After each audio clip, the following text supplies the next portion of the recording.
First of all, I just wanted to say thanks for agreeing to do this.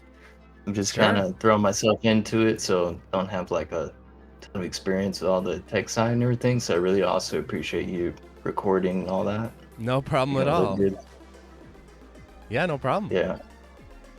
Started a channel not too long back. I've been following you for a while and wanted to talk to you. Think you're really interesting and found it through Best Ever. I think the Gamer Zone ep on Oh Old Bad yeah. New Good.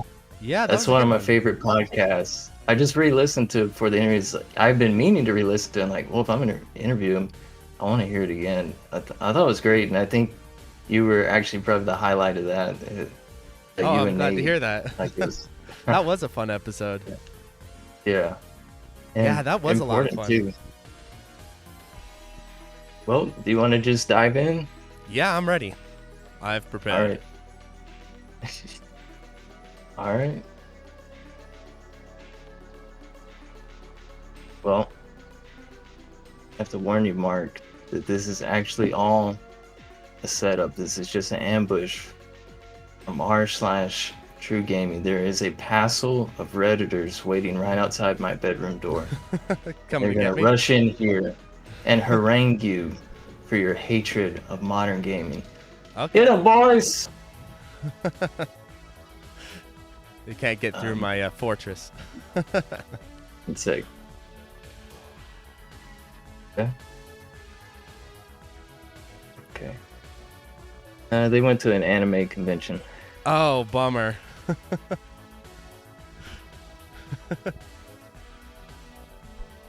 Oh, this is neckbeard solidarity. Nice. Nice. We're gonna start off with the most important question of all: stubble versus beards. I've noticed that you had a beard for a little bit in the past, but now you're just rocking the stubble. Is that like a retro thing? Is it style? Is it ease? Any thoughts? Well, in the past, I was attempting to grow out a beard. I was like, well, let's give this a try. Because I've never fully grown out a beard or committed to it. But it Mhm. was a lot of upkeep. So I kept like, I'll shave tomorrow, like trim it tomorrow, whatever. And then it just became kind of a lot of upkeep. So I was like, let's just. So now I just do this thing like every week or so. I just shave. It's like, yeah, exactly. Like the most minimal type of having to deal with shaving and stuff like that without having to do it every single day. Mhm. Yeah, I actually, it's funny. Came to the same place because I had one for a while, and it's not really worth the upkeeping to me. It's like that those growth points, like about a week or so, it's like that's the best look anyways. They've even done studies like women find it most attractive. Like, why am I gonna worry about constantly like shaving my neck and all Yeah. this stuff? Oh yeah, and the internet. When I had my full-on beard, the internet. Whenever I made a point they didn't like, they'd just be like, "Neck beard, neck beard." I was like, I was like, Isn't that a little like the fine. pie on the Fade Yeah. of I was Black? like, I didn't know dudes were so insistent that I keep my facial hair up, but to keep.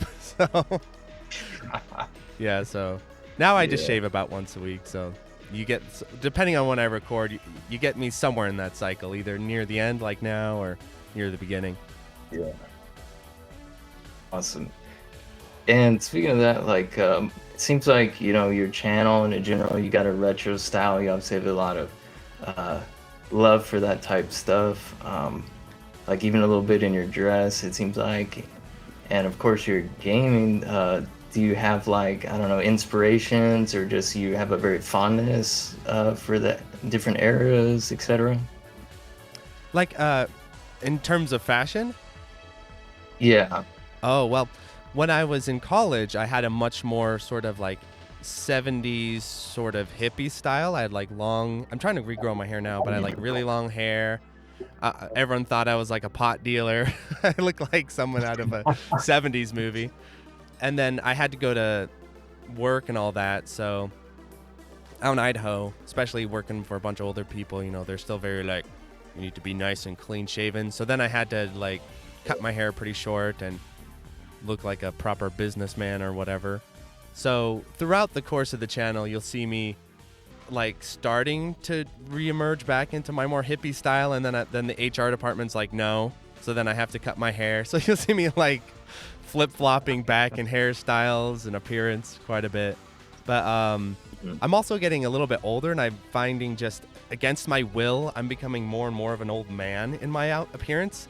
But it's like a natural, unconscious occurrence where I'm like, oh, like what's wrong with a nice comfy sweater? And then I'm like, oh, I like golf hats. So I'm just my style now is just the conflict between me wanting to be somewhat fashionable versus just my natural old man instincts kicking in, and I'm starting to wear old man shit. So that's sort of the weird combo of style you see me on the channel.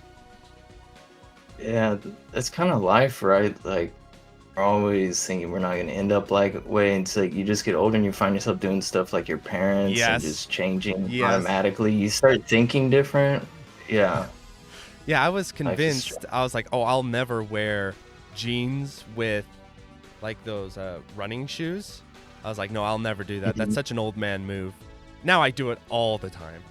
So, yeah, I think so. You just kind of give up on like these little hang-ups you have as a young man or teenager. You're like, no, it's fine. What's wrong with a nice comfy sweatshirt? So, for maybe people who don't know you, what is the ethos of your channel, your work? Like, what is your reason for being? Yeah, so I think the deepest, most like fundamental part of my channel is that I view games as an art form. And everyone says that, but I view games as a more abstract art form, more akin to music than to narrative and story. So that's always going to be a big separating point between me and other channels, where I view the gameplay and the design of the gameplay as the core of the medium, not narrative, not stories. I don't view games as little containers for stories, as people often do, because that you run into all kinds of problems. Like, what about Tetris? Is Tetris a great game? Or many of the great games, especially arcade games, the gameplay and the design of the gameplay and how you interact in their systems, that's how I view as like the core of the artistic expression of the genre. So that's going to really inform a lot of my opinions and analysis and sort of the core of my channel. So I would say it's the core of games is their gameplay, and then the gameplay itself is an artistic medium. It's not just some delivery mechanism for keeping you entertained. Interesting. Because now we're trying to, I guess, make movies, interactive movies. Do you think that's one of the main like focuses? Yes, Like absolutely. some weird idea about that? Yeah, absolutely. So like, if you ever talk to people who discuss games as art form and you say, what makes games art? You hear this in college, you hear this articles. Almost 99% of the time that I've heard, everyone always says, well, what makes games artistic is that they're interactive stories, and you can use them to create interactive stories.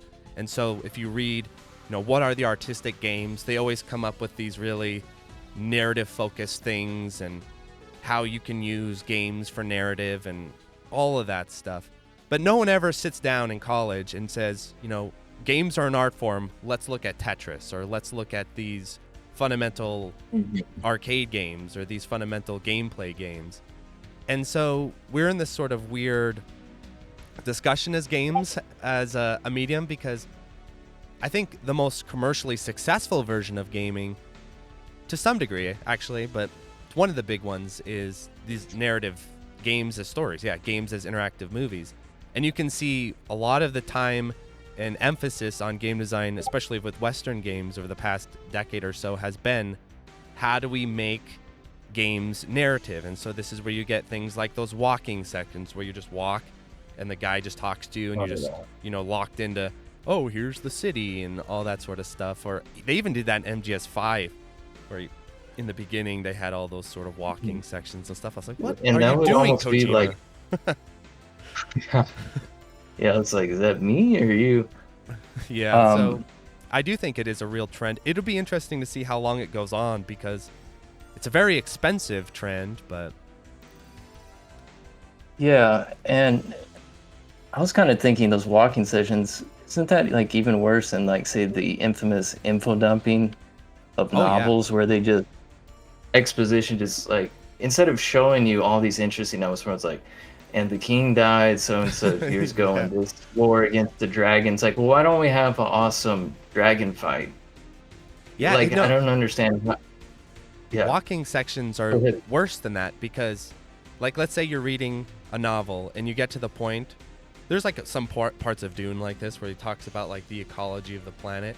You're like, I don't know if I want to read about the ecology of the planet. You can just skip 4 pages and keep going.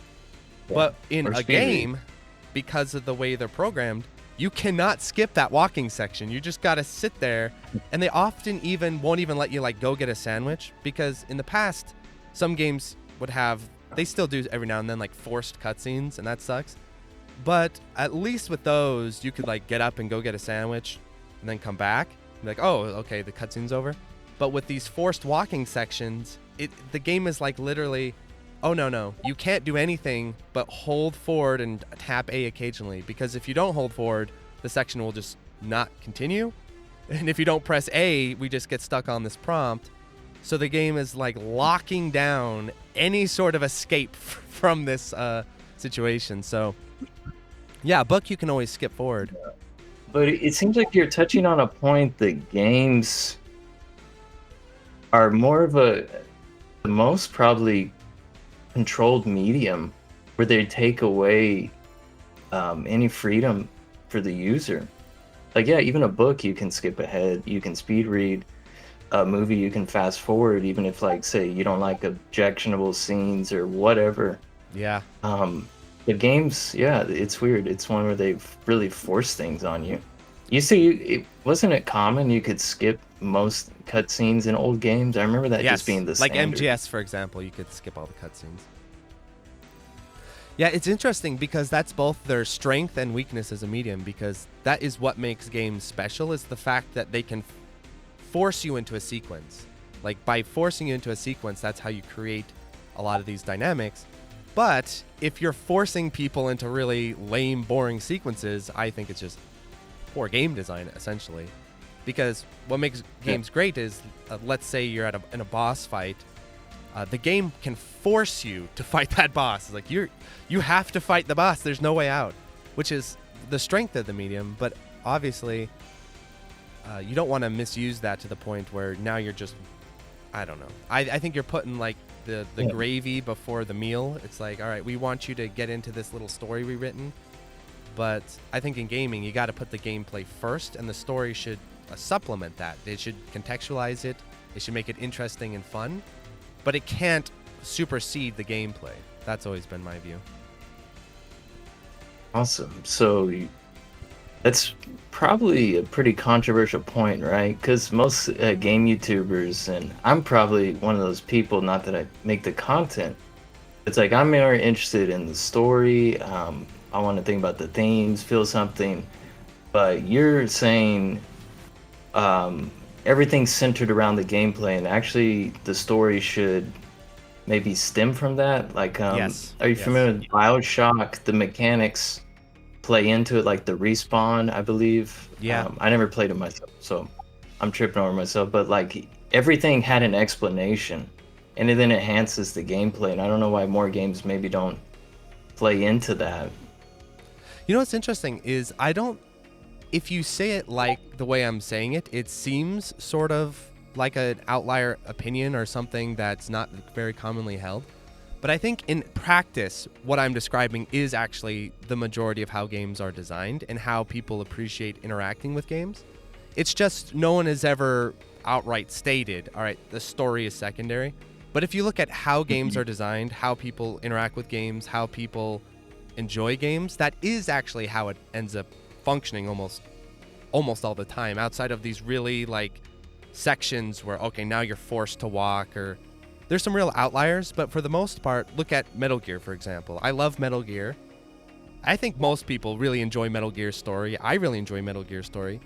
But in Metal Gear, Kojima is putting the story secondary to the game design. They're very nicely linked together, and they complement each other. But up until 5, In MGS, if you really want to, you can skip those cutscenes. If you really want to, you can skip through the codec calls. And imagine if Kojima was like, nah, every codec call, you have to listen all the way through. You can't skip them. On the first playthrough, I think people would tolerate that.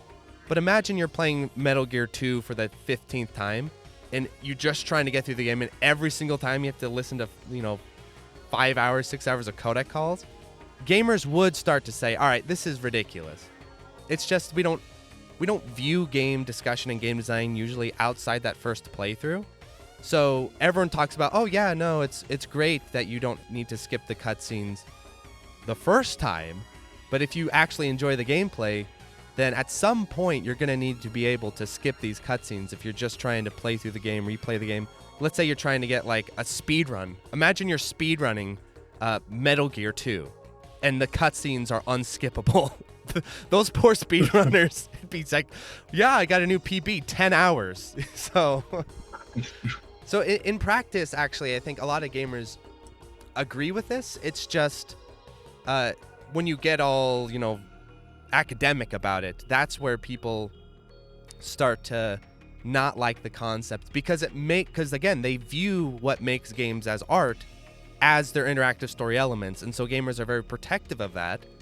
But if you drop that whole concept that games are interactive stories, then I think you're actually allowed to be more critical of how stories are implemented in games.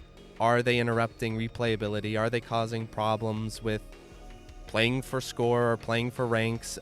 Again, imagine DMC 3. Every time you played DMC, you had to sit through all the cutscenes and you're trying to get Dante Must Die S ranks. It would be a nightmare. So again, game developers in practice usually end up doing this. But when we get all academic about it, we just pretend like, no. We will totally tolerate maximum story in game design. Very interesting. And you've spoken before about how a lot of things now we're hurting the longevity of games, even Yes. something as stupid as that. Like, Absolutely. but I guess it goes along with everything else. Like, just they keep making everything crappier, so we go on to the next thing. We buy the new thing. Well, So, I think I guess it's in their favor. Yeah, it's kind of linked with what I'm saying because we're hurting the longevity of games because a lot of Western developers and I guess Japanese developers now as well are now sort of stating outright that the key playthrough, the fundamental playthrough is that first playthrough, and that everything in the game's design should make sure that first playthrough is as smooth and flow and engaging as possible. But the problem with that is, okay, we did the first playthrough, but what about the second playthrough? What about the third playthrough? What about the fourth playthrough? What about the fifth playthrough? And a lot of Western developers, because they're making games so huge and so massive, and games are just becoming these sort of endless experiences, they don't design the games literally for longevity. They don't even think anymore about, all right, do we add elements that change or evolve over time? Skill, we've removed scoring, we're removing ranks. We're just actually removing a lot of the systems that made games replayable in a really direct fashion. So that is something you'll see a lot. And a lot of people will say directly that the first playthrough is the most important, where I would never say that. I'd say, the first playthrough is a great introduction to the game, but if it's a really fantastic game, it's going to last multiple playthroughs, if not, an insane amount of playthroughs. So Yeah. It kind of makes me think a little bit about Left 4 Dead. That was a game that made me kind of, when I was listening to your videos, that came to mind because that game, if you play on the normal difficulty, it's like you say, it is not the real game. You blow through it, it's no big deal. Yeah, some crazy stuff might happen and kids laugh, whatever. But you play it on the hardest difficulty, now you're playing the game. And it's more rewarding, it's more fun, and also there's a sense of achievement, like you've talked about as well. And the same thing with the Muso games, or how you pronounce it, like the Koei Warrior games. Those you can do, especially as you level up. I mean, there is no challenge whatsoever. You're just hacking and slashing your way through. Like, you have crazy health. But if you play on the hardest difficulties, like, you can get knocked out by what, a catapult or two, and then it becomes a different game. Yeah. Um, Yeah, that's a lot of games actually. The normal modes are sort of an introduction to what the game actually is. I've said before in some of my videos that yeah, like the difficulty clarifies the design of the game. And that's another reason why a lot of games coming out now tend to shy away from higher difficulty modes. Not just because, they don't want people to be scared off or anything, but also because if you start turning up the heat in terms of difficulty, you start to see all of the problems with the design. It's like, wait a minute here, this isn't working. Because what happens with a lot of games now is, let's say the design of the game isn't really well balanced. What they can do is they can just keep feeding you resources and health items and things like that to make it feel more balanced. But then if they put in a high difficulty mode where they take away the resources, then all of a sudden all the balance issues of the game become clear, and everyone's like, wait a minute. And developers are like, oh, we don't want to rebalance the game, we don't want to deal with all this. And so I think so this is true. another reason why we're losing higher difficulty modes and why games are actually becoming easier.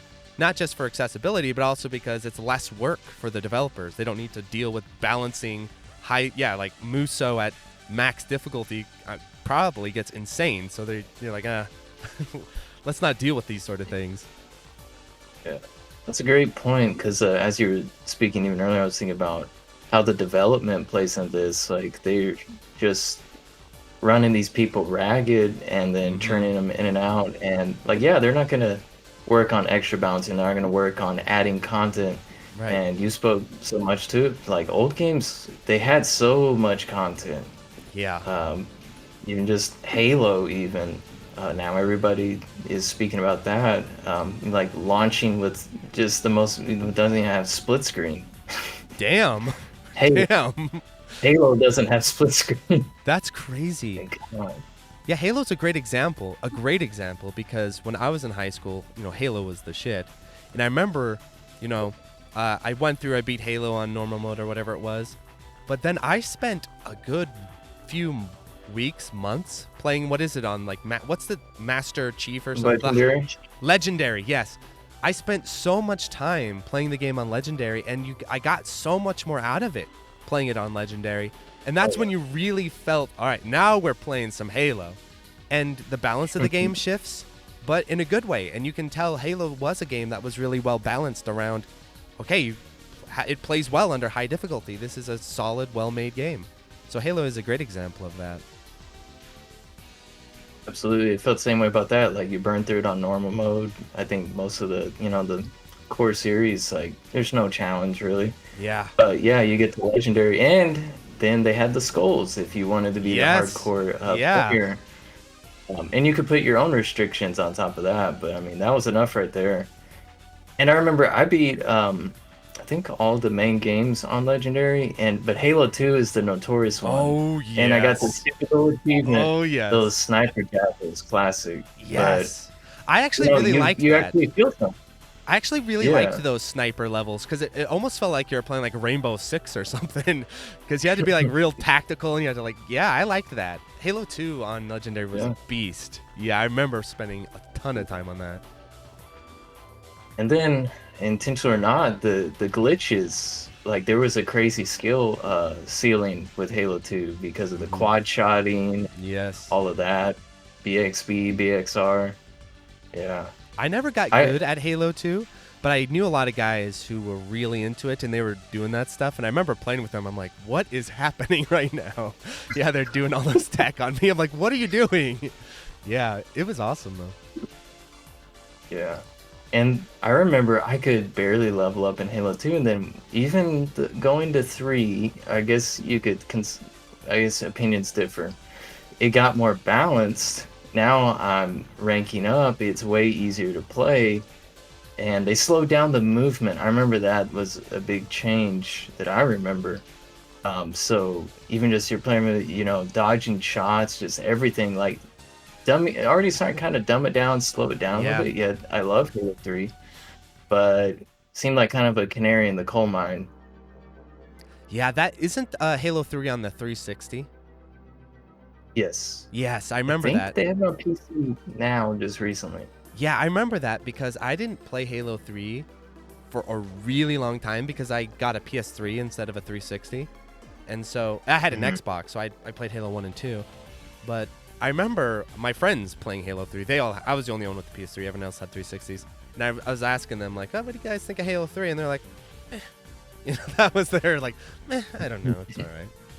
So, but that 360 era is really interesting because it's sort of the transition between, like, the classic style and the modern gaming style. You see a lot of that transition happening in the 360 PS3 era, where you got Okay. games kind of with those elements, kind of not, but then slowly working their way towards, you know, and then of course The Last of Us is like the moment. When Last of Us comes out, that's like the shift. That's like the shifting point of, all right, Really? now games are interactive stories. Like that is the shifting point, I think. Is that another case of you've even spoken about Dark Souls, like these games, maybe even, I mean, just art in general, books, movies, something they do well, and yeah, maybe there's a few downsides, but then everybody's like, oh, we got to do that. It's like, well, Yes. maybe you don't.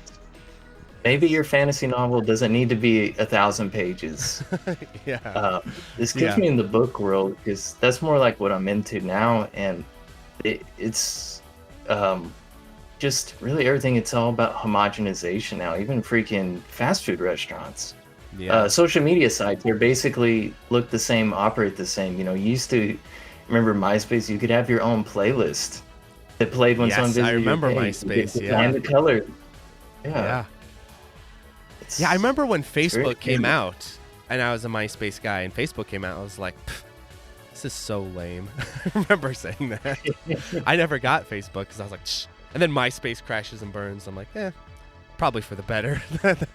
I'm not a really big social media guy, but I remember I was on MySpace as a teenager. And yeah, how like weird and creative you can get on there and spend hours making your backgrounds and your little playlists. And oh, yeah, MySpace was really fun.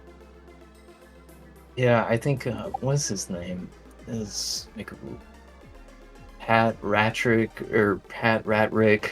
I saw a good video. It's about how everything's bland or the same now, and he Hmm. covers some of these topics. That's a great video. If anybody's interested, go check out his channel too. Um, but it's so sad to me, and kind of ties into another topic I want to get to. Is are we really even like using the internet to the full potential? It seems like we're actually like going backwards. Like I was thinking about how Yeah. I found Nate, best guy ever, through Digibro back in the day. Then I found your channel through him. Yeah. And just like this like chain effect of just like networking, and that seemed to be the old idea about the internet. It's like information sharing, creating communities. And now it's just once again just everything is so homogenized. It's all one place, we're all copying each other. Hmm. Um that seems like the antithesis of what the internet's supposed to be, or just expressing yourself. And like you've said, games now are limiting how you express yourself. Because one definition of art, right, is just self-expression. And now these games, like you can't skip this, you can't do that. Well, that will make someone upset. That will turn someone away. We won't make as much money. Just seems like it's a Or huge I think problem. there's also All just sort of this. You talked about like writers and stuff. I think there's also this sort of how do you call it? I don't know, unsophisticated writer element to a lot of modern gamers, where not at modern gamers, modern game makers, because like a lot of these games, their stories, you know, they think their stories are like the deepest, most fascinating thing ever. You know, they think it's like the top tier of writing. Like Last of Us, for example. I've sat and totally. listened to a ton of people over the years tell me Last of Us is one of the greatest stories of all time and all this sort of stuff. I'm like, you do realize that's the road, right? At some point, someone has to point this out that The Last of Us is just copying the road from Cormac McCarthy. But gamers don't know about the Um, road. So, of course, they're like, oh, Last of yeah. Us is sick. It's the road with zombies. I mean, what could be better, right? It's like read Cormac McCarthy, but then you just sound like a pretentious Yeah.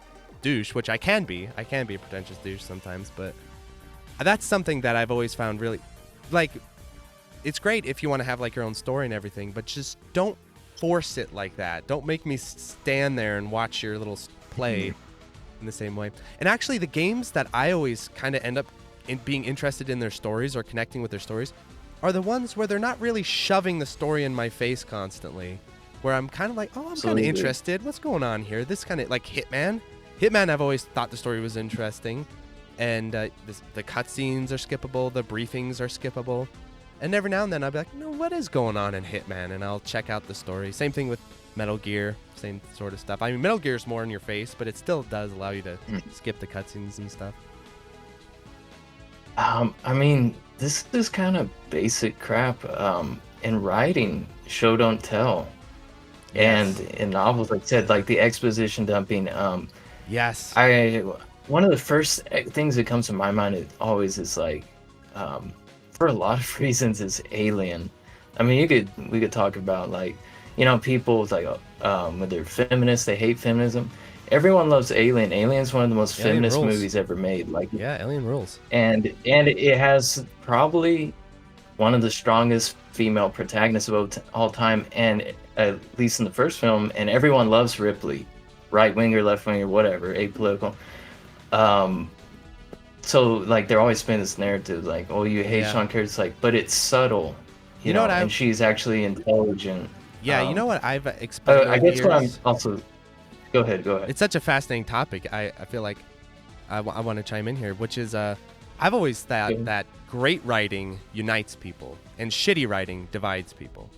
And that's because Okay. if you make something great, something fantastic, beautiful, moving, Dune, Lord of the Rings, Alien, everyone wants to be a part of that. Everyone wants to relate to it. Everyone wants to share it. So it actually brings people together because everyone's like, oh, that's so cool. And then people who maybe they don't agree with or they aren't their friends, they think it's cool too. So now we're both thinking, oh, this is cool. And so it creates a shared value between people because it's great. It's excellent.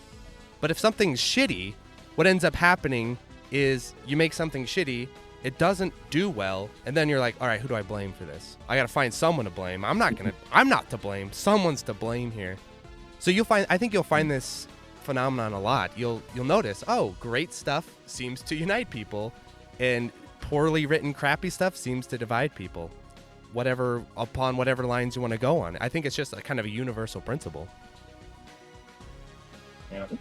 And that's a powerful thing. That's really great. And Yeah. now, it's gotten so divisive, and I guess this ties into you steer away from politics, like Definitely. deliberately. You want to, Yes. I mean, I've gotten more and more that way. I see that trend with a lot of people, actually. They're like, no matter what, like if they're happy about this recent election, but they're not, just people are getting sick of it. They're like, it's a circus. But I mean, it's also just like you can't hit someone over the head with that same hammer a million times. Like I see in novels, I mean, everything, like colonialism is bad, colonialism is bad. It's like, yes, but do you have anything to actually say about that? There's so far you can go with some of these topics, but if it's done well, like, yeah, we can unite. And even someone who may be a little more adverse because of their political beliefs, it's like, hey, we can come together about that, and then we can Yeah. build groups and understand. It's like, oh, actually, I think this. It's like, well, I can see where you're coming from, but yeah, like art is such a powerful thing. That's why we're all going on about it. Yeah. And Yeah, it's I like, steer away let's from all that make the best stuff we can. very deliberately because my goal is actually to try to reach people and reach them with as little barriers as possible, and just get to the pure appreciation of the art and the pure appreciation of game design. And there's a lot of stuff, not just politics. There's like a ton of stuff you can just start throwing up as barriers for your own interests or whatever. But for me, that's not my goal. I want to reach people without creating all of these barriers and without, I don't know, getting mixed up in all this other stuff. And I also want my videos and my analysis to persist into the future. That's a huge goal of mine. What I would really like is a decade from now, that would be insane for a YouTube channel, but let's say theoretically, a decade from now, people would watch back my videos, 10 years, and all of that stuff, all of our, contemporary arguments and stuff, a lot of that is gonna seem extremely dated. They're gonna be like, whoa, this was made in 2024. Like, this is super dated. where I try to strive that I want, of course, things will be dated just naturally, like my clothes and probably my way of Right. speaking, my vernacular. But you know what I mean? There's a difference between things that are of their time and things that are really dated by their time. Like, for example, if you go back and listen to YouTube videos from the past 10 years, you can almost like whip out a calendar and be like, oh, this was recorded in 2018 on September, you know? Like, it's, you can really easily track when things are made, what they're trying to say, where they are in the public conversation. But I would love my content to be kind of outside of that, to where years and years later, you would never quite know, well, when was this recorded? What was he thinking? So that's always something I try to strive for, is like a sort of timelessness that doesn't feel like it's part of some like contemporary conversation, I guess. I love that because I think about that too. I've written 2 novels, and I like the more minimal school of writing, like Anton Chekhov, Hemingway, Yeah, Raymond Carver, and I found absolutely. that's more timeless It is. because reading those flowery prose. And don't get me wrong, so I find it interesting when I like more flowery writers like Tolstoy, and he's not super bad, but um, it's an alien. It's more minimal, but it's more timeless.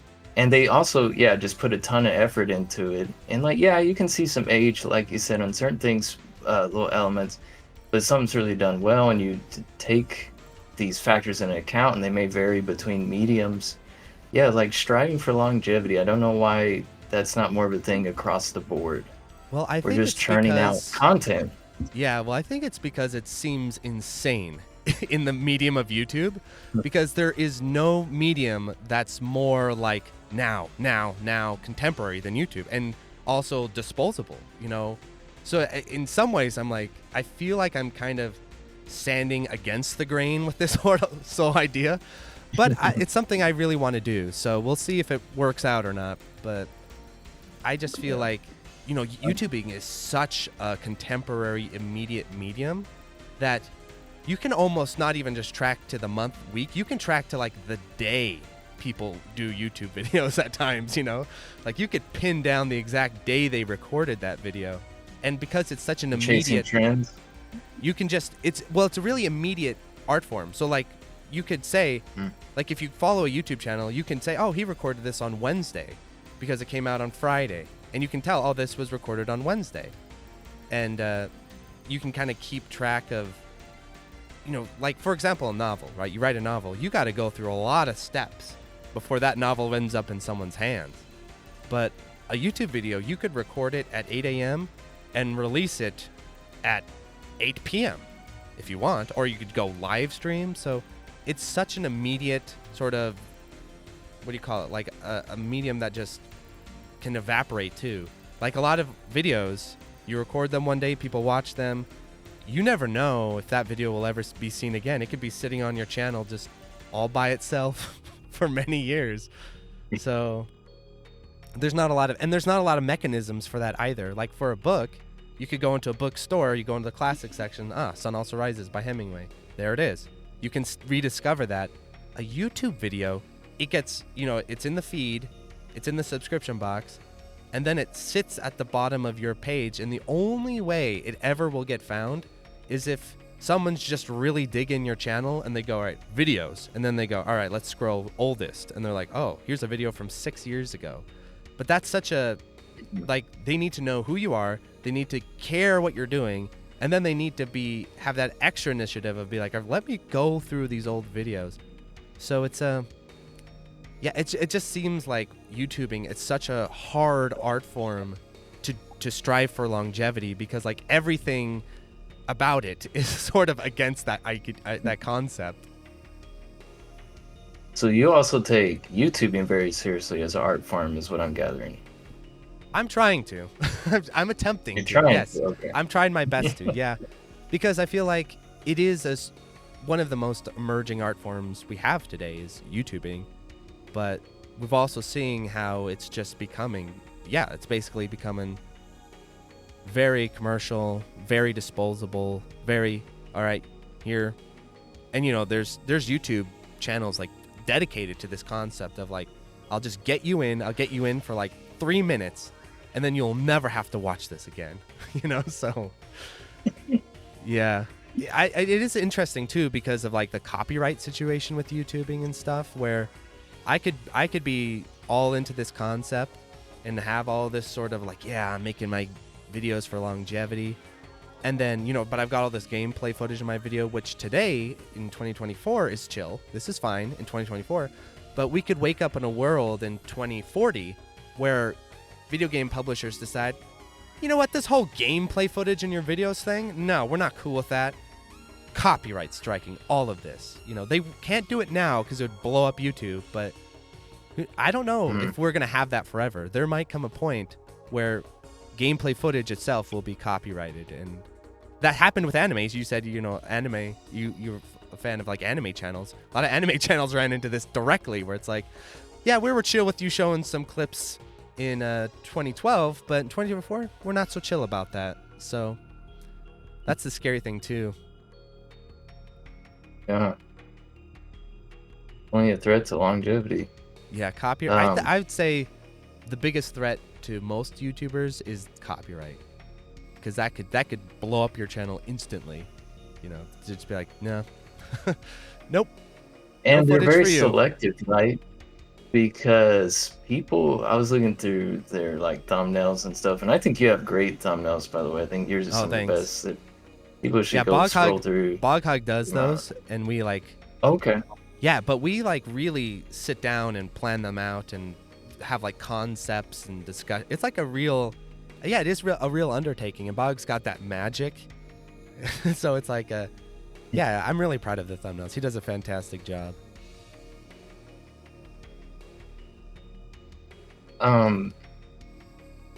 And some of this talk has made me think about how we treat different mediums differently. And of course, YouTube's got its own issues. But video games is real notorious. And you've spoken so much about mechanics and how we've thrown stuff out the window without looking like, well, why did they use fixed cameras? Yeah. Why was Resident Evil 4, the camera was actually a great addition? I love that game. And people saying it's clunky, I was like, I think I felt that for the first few minutes playing it. And then like once you dial into it, you're like, no, this actually, I think you said this, you can be very precise. Extremely precise. And it's a timeless game in my opinion.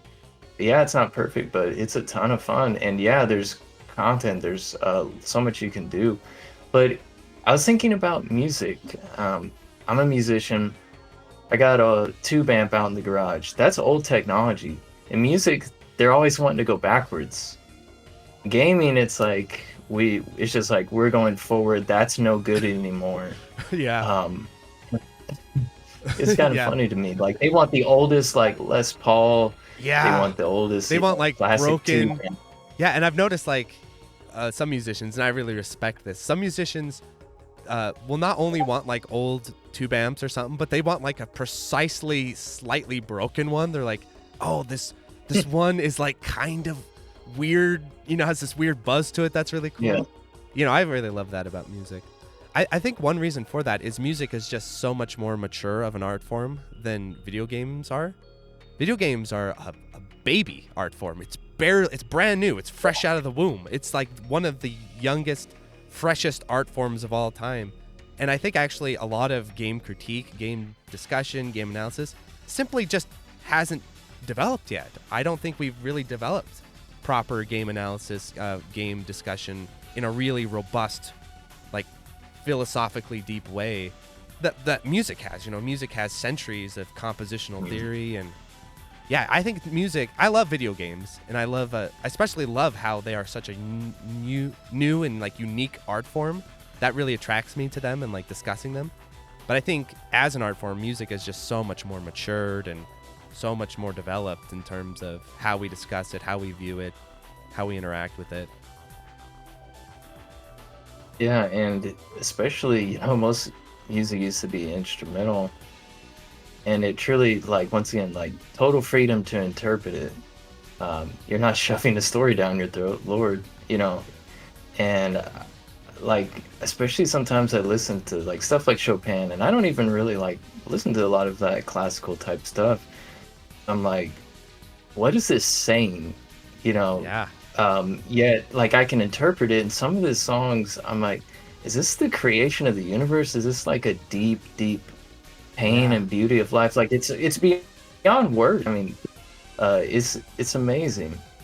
I think And music's some of the a things you were, great I think music is the closest analogy to games. I think its closest cousin is music because I think it's the very same thing. interesting. Yeah, because music has the power to evoke, and you feel music, right? You feel music just like you feel video games. Like, of course everyone talks about, oh, I played Last of Us and the story moved me and everything. But most of the games you interact with, you know, like I said, Tetris is just a really obvious one. Like, you feel Tetris. You don't know what's the, you know, what is this, how can you describe Tetris? You can kind of describe it mechanically, just like in music you can kind of describe music mechanically, rhythms, beats, tempos and all that. But you feel the gameplay. Game feel. Everyone talks about game feel.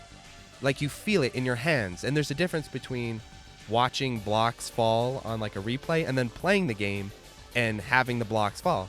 And I'm sure you feel the same way as a musician. Like, there's a difference between listening to music, which is really enjoyable, but when you play music, you feel it in a different way. And so, and they also both have this funny side thing too, where music can have story, lyrics, right? You can put lyrics into music, but I don't think anyone would argue, well, the core of music is lyrics. Everyone would say, no, lyrics are great, but they're secondary to the composition, to the rhythm, the musical elements. You can have music without lyrics. When you have lyrics without music, that's just called poetry, you know? Games are the exact same way. You can have gameplay without story, and you can have cool elements of story in gameplay.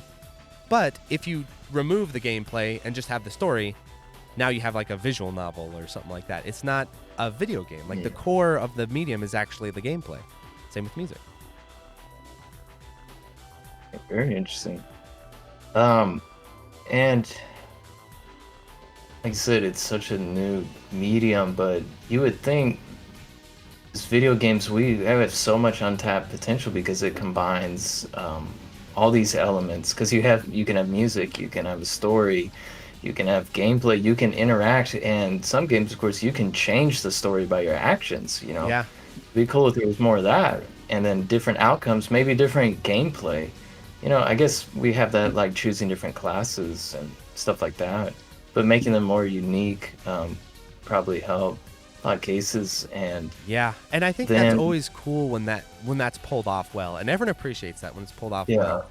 When someone takes they take a variation of gameplay, like a different version of gameplay. You can even do this with characters, for example, like Virgil in DMC3 versus Dante in DMC3.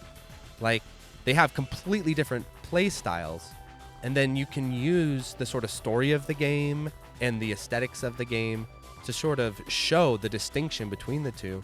But what makes Dante and Virgil distinctively cool characters is they actually play differently too. They don't just, you know, there's a big difference when you play a game and there's two characters and they play exactly the same. They have like no differences at all.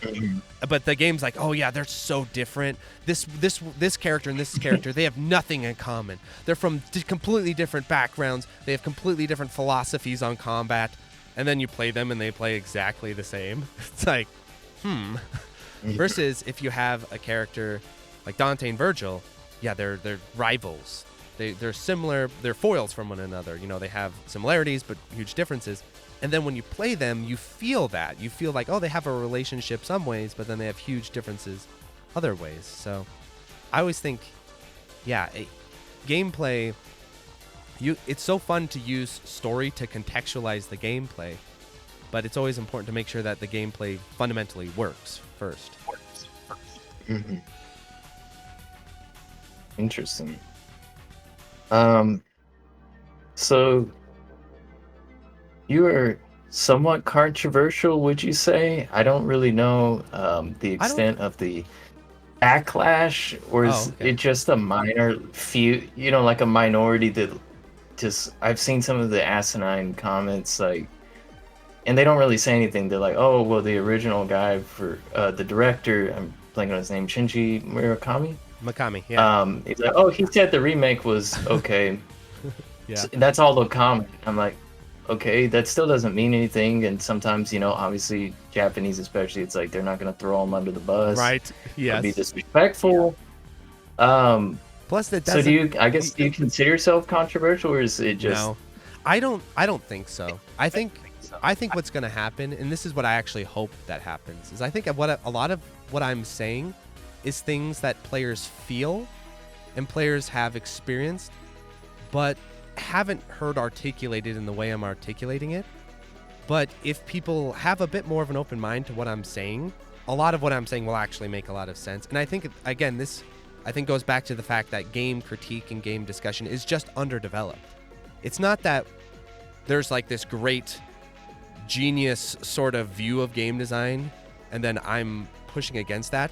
It's more like there is no coherent view of game design. It's just pure chaos.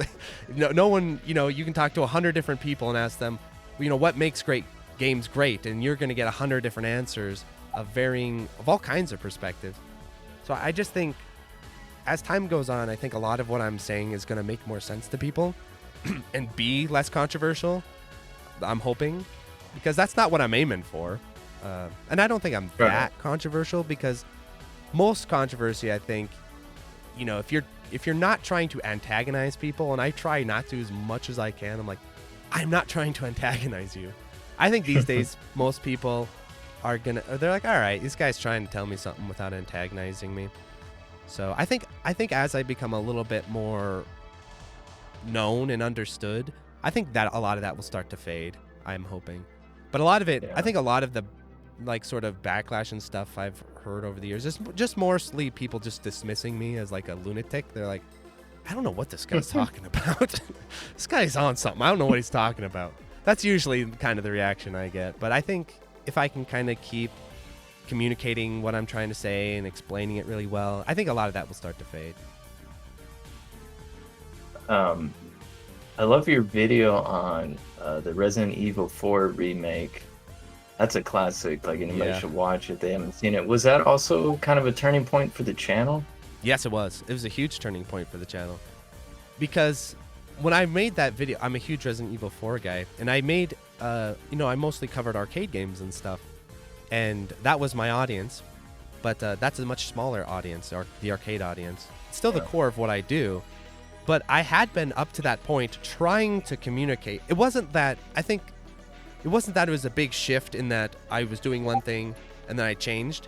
It was more like I was doing one thing and it just wasn't getting outside my bubble. Like, I was trying to communicate with the greater gaming world, but I couldn't. I was just like, it's just yelling into the void, it felt like, because I couldn't get through to the other side of people seeing that. I couldn't get that stuff in front of people.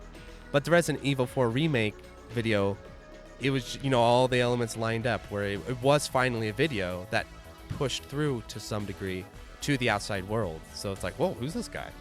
So if you go back, I'm saying all this stuff prior to that video, but no one's hearing me. I'm just in the woods yelling, basically. So it was a big turning point where I was finally able to reach people. But yeah, it was I'm really proud of that video. And I recorded that.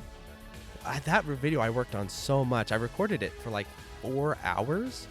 Like, that whole initial cut of that video was like 4 hours of me just ranting. And then I was like, all right, we need to cut this together. We need to cut this down. We need to make this focused.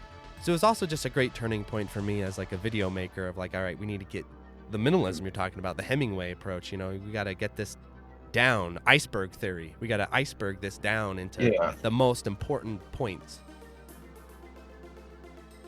Especially now, because we don't have attention spans anymore. Yeah. When that game first came out, here comes a big call out. I watched the Act Man review, not really, and I was like, this looks fun. Everybody's going on about it, they enjoy it, and some people were like, yeah, it's good in a vacuum. But then I watched your video and I'm like, if they really did pervert a lot of things and just like totally in the crazy tracking, the crazy grabs. Yeah. And it made me actually, your video just gave me a deeper appreciation for the old one, like comparing. Yeah. And I think you spoke about how they had to be so precise with the balancing and all that, and everything was dialed in. And now it's like just have all these shortcuts, and then you have crazy, like just like animations where they're like kind of like zipping across the screen and stuff. And it's like when you really realize that um, it really just is totally different. Yeah. And you did such a great job of pointing that out. If anybody has not seen that, they need to go watch that video. I really appreciate that. Yeah, I think a lot of that stuff I was really proud to communicate because it's something you've, again, going back to feel, it's something you feel. It's something you definitely feel when you play the game, but it's really hard to actually explain it. Like, put words to these feelings and describe, like, all right, why does the tracking matter? Why do the hitboxes matter? Why does the hit stun matter? You know, so it's one thing to talk about all of these technical elements of these games, but what I always try to strive for is I try to make those elements like meaningful to people and explain, no, like hit stun is actually really important for the feel of the game. The camera system, it's not just some function, you know, especially camera systems. I talked about this. This is something I've been trying to emphasize lately on the channel, is camera systems now are now getting reduced down to just their functions. Like, a lot of people would just rather there is no camera, right? You just know all of the game at all times. But camera, the limitation camera creates is part of the design of the game.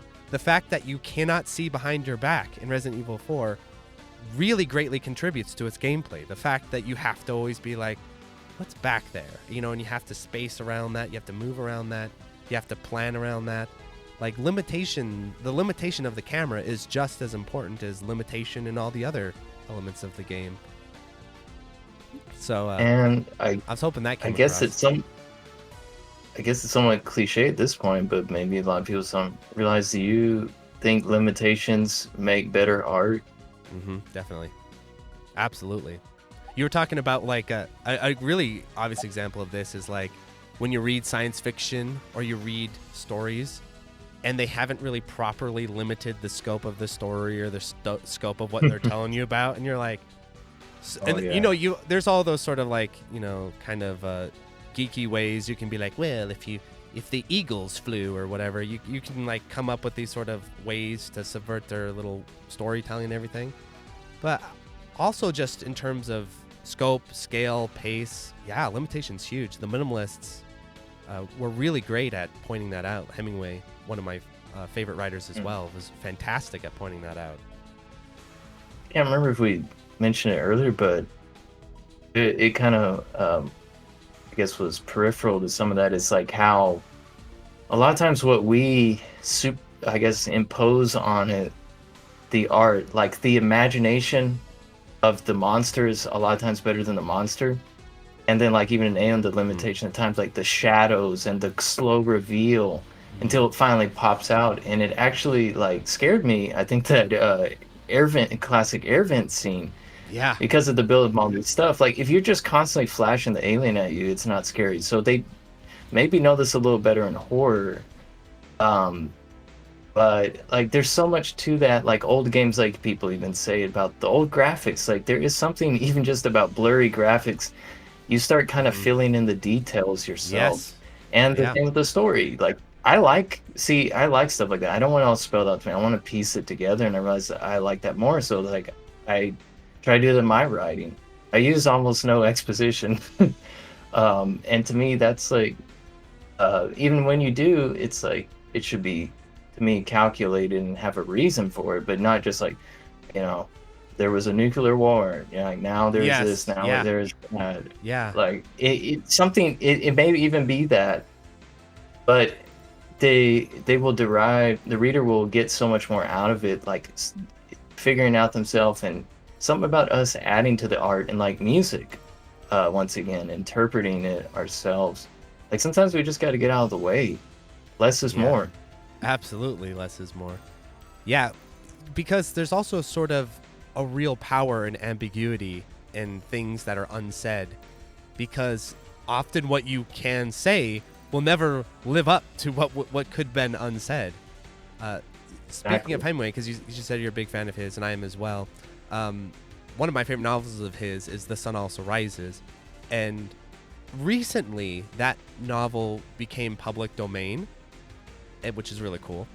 And so the publisher, the original publisher of Sun Also Rises, is like, ah, crap.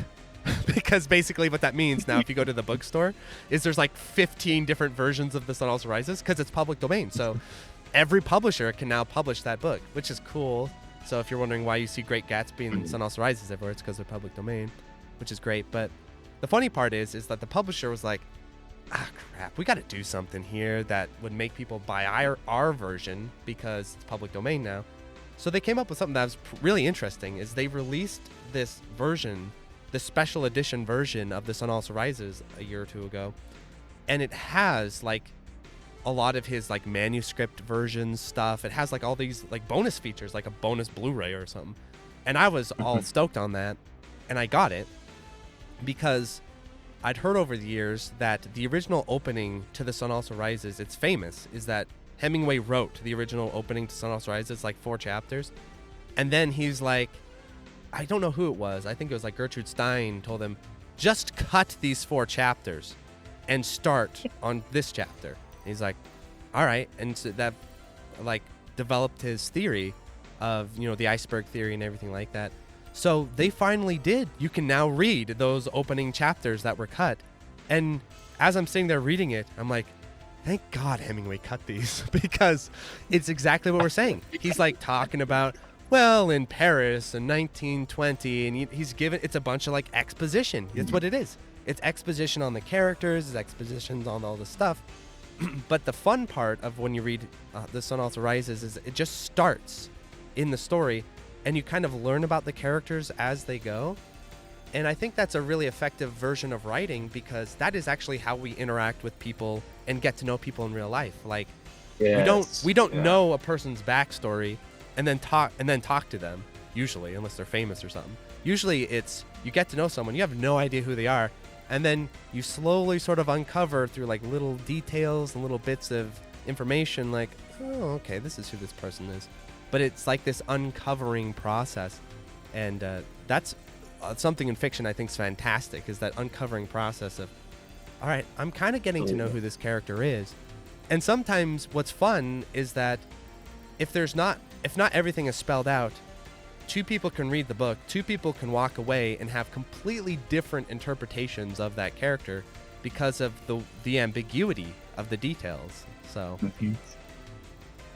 there's my little seminar in writing, I guess. I figure you were a reader. A few comments that you've made. That's awesome. You're a Hemingway guy. It might scare away some of your video game fans, but I'm actually, I don't know, this is I've heard people agree with me online. I like his short stories the most. I'm actually not a huge fan of his novels. What's your favorite work by Hemingway? Oh, Sun Also Rises. It's like one of my favorite novels of all time. I love his short stories too. Like Indian Camp is a really good one. I'm sure you've read that one. That was so good. Yeah, his short stories are fantastic. I think his best works, of course, everyone's gonna say are Farewell, For Whom the Bell Tolls, Farewell to Arms, The Sun Also Rises, and the Old Man in the Sea. But my favorite has always been The Sun Also Rises, and I do think it's the best. And the reason why is I think it is the most revolutionary genre, one of the revolutionary novels of all time, because that is like, you know, you love the Hemingway style. That is, he worked on it in his short stories and stuff, but like The Sun Also Rises is like the thesis of that style. And what's insane is that novel was written in like 1920 something, and you pick it up and read it, it reads like today. It's crazy. Especially if you go back and read novels from the 20s. You go back and read novels from the 20s. Yeah, that language is really like, oh, I know this is from the 20s. You can just instantly tell the language. You pick up The Sun Also Rises, and if I like disguised the cover of that novel and said, oh yeah, this came out in the 80s, I bet I could get a lot of people to believe that book was written in the 80s. It's just so clean and well written, and like beautiful. So that's always, and I think it was like a huge inspiration on Catcher in the Rye as well. Oh, let me remember his name. Like Salinger. JD Salinger? Salinger was like the biggest Hemingway fan. He like loved Hemingway, and I think The Sun Also Rises, like Catcher in the Rye, is like a real sort of follow up to that style, which I love Catcher in the Rye as well. So yeah, my favorite by far is Sun Also Rises, but I do love his short stories. They're great.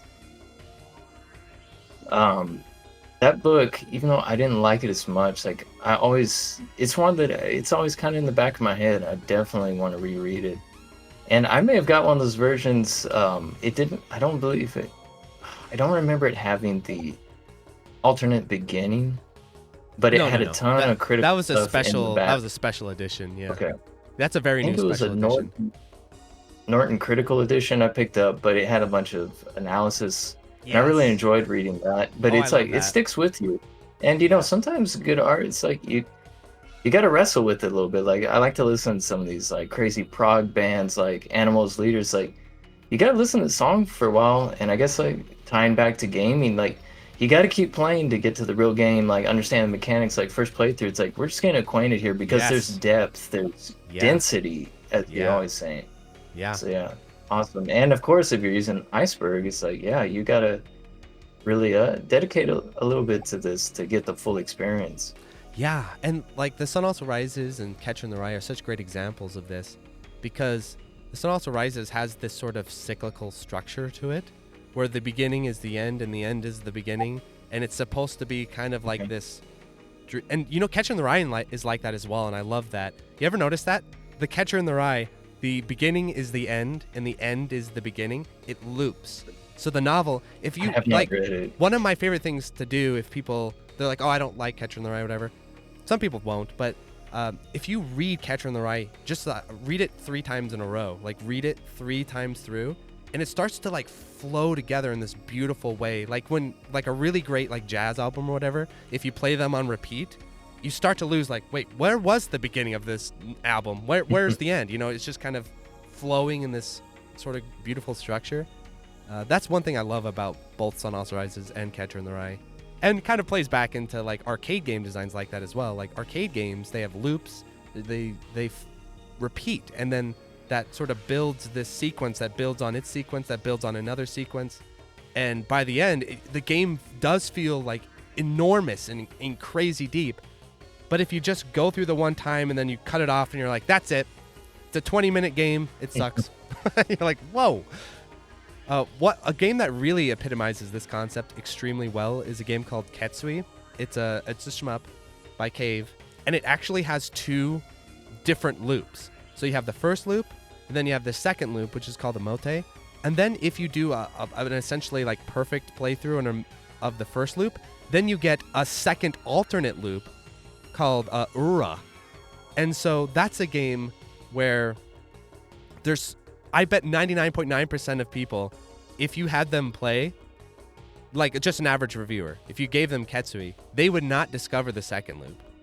And they would hell of not discover Ura. They wouldn't even know Ura exists, which is an entire Somebody new... should set them up and do that. Like, hey, why don't you review this game? Well, let's look. I'm pretty sure... let's look at How Long to Beat. It's already happened. How Long to Beat, I bet they don't have it. Let's look. How Long... And so I did a little bit of extra investigation on this Ketsui How Long to Beat runtime because I was really curious how this is determined. Are a bunch of players doing 2-alls and reporting them? But what it looks like here is that the majority of the times that were submitted are 1-alls, so single loops, but some of them are just this weird in-between, like 38 minutes. So how does that work exactly? That's neither a 1-all or a 2-all. And then there's this really weird outlier number of 1 hour and 15 minutes. That doesn't make sense in terms of getting a 1-all, 2-all. That's not possible either. The only one that seems like a potential 2-all is this 45-minute here. And the rest of them are either single loops or just how long it took this guy to credit feed through the game. I think that is what the 1 hour and 15 minutes is. But that doesn't make a whole lot of sense either, because if you're credit feeding, you can just bomb spam. I don't know what is happening with this hour and 15 minutes runtime. I've never encountered this before. It's a mess. It doesn't seem accurate. It kind of is accurate through coincidence that if you summarize all these together, a 2-all run of Ketsui is 45 minutes. But the means they took to get there is insane. So in case you're curious how that was determined by how long to beat, luck was a big factor, it looks like. You know, one of the great things about your channel is highlighting arcade design, and I totally just forgotten about that. And maybe a lot of people, and I guess most people haven't lived through that now, like the Gen Zers. You know, I appreciated it. It was fun, a lot of great memories, nostalgia, but I wasn't thinking about how, like you said, the importance of difficulty curves had to be so dialed in. The mechanics had to be so dialed in because it was cheap. Like the grabs in Resident Evil 4, you know, people would not like that. Like, this game is broken. It contributed so much, and you pointed out as well that the director for Resident Evil 4 was big into arcade games, and I think a lot of those guys were. Final Fight. And it's loved interesting. Final Fight. Yeah, that's, I think, a very valuable thing you brought to the discussion, and we've, I think, overall just totally overlooked that and maybe forgotten. Yeah. It's like discussing music without discussing classical music. Like if we had an entire discussion of musical theory, and we talked about like what makes music and all that stuff, and then we just chop out like the foundations of music, and we just like music from the 1900s onward is all we talk about. And we talk about all these centuries of music. That might even be an understatement, like how foundational arcade design was to video games we know as today. Like, for example, I'll give you a fun little example, which is you can literally track the arcade influence of the Mario series from beginning to end. So when you start with Mario 1 is an arcade game. It's an arcade game. It's got all the elements. It was literally released in the arcades as versus Mario Bros. So Super Mario Bros. 1 is an arcade game. Super Mario Bros. 2, I don't know if there's an arcade version of it, but it's obviously, I'm talking about the Japanese version, so Lost Levels. Again, an arcade game. Super Mario Bros. 3, however, starts to become more of a console game, where they add in this sort of level select structure, which you could still do in an arcade. And what's interesting is on the Nintendo version, the NES version, there's no saving. You have to go all the way through. Yeah. Or no, wait a minute. Something like that, yeah. When you die, you go all the way back. But then as they do the ports, they introduce more and more saving. So like the Super Nintendo version has like land saving and stuff like that. And then you go from that to Super Mario World. And now we're definitely adding in a lot more of sort of console design. But it still has those arcade elements. It still has a timer. It still has a score. 64. Okay, that's 3D now. There's no more timer or score. But then when they came back for Mario Odyssey, they removed the timer and score. So like you can literally track the arcade influence of Mario and like how it diminishes over the years. And that's kind of a good example of game design generally. It's like a lot of those early games, even console games, had a lot of arcade DNA in them still. And then slowly, like gradually over the console generations, that arcade DNA just withers further and further away. And then we say modern games suck, but why? Yeah, because a lot of those ideas that arcade games had were there for a reason. And what's funny is modern gamers are slowly starting to rediscover some of these concepts, but in kind of a different perspective. Like roguelikes, for example, are kind of they're like discovering like permadeath. And so they're rediscovering that element of arcade games. But they haven't rediscovered scoring yet. So they don't have scoring yet. They're kind of like, it's funny, you can kind of see the more cutting edge Western genres like sort of moving parallel along and rediscovering these concepts. But it's like a really slow process. So at some point, I'm assuming in the next 10 years, roguelikes will start to have scoring systems at some point. And they'll be like, this is revolutionary. We figured out, like, if you keep a high score and it persists across playthroughs, that makes the game really replayable. What do you think about our media literacy tying into this? Do you think we're getting better and worse at the same time? Is there maybe a split? Because now analysis content is so huge, but at the same time, it seems like people don't want to look at things critically. Yeah. But I guess it's hard to parse all the percentages, demographics, whatever you want to call it. That's a great question. Like, as a whole, do you mean among, like, gamers, or do you mean, like, just as millennials, or? I would maybe just say people in general. Yeah. I really can't speak well for Gen Z because they sort of fascinate me, and I don't know exactly, you know, I can't fully recreate their perspective super well. So I can't really speak for them super well, but they'll do a lot of really interesting things, and I'm like, oh, you know, I feel like Gen Z is really creative, just in a way that, you know, as a millennial, I would never expect, you know. So I think there's a lot of creativity with that generation. I think they will do a lot of really cool stuff. As far as millennials, I know those a lot better because I am a millennial.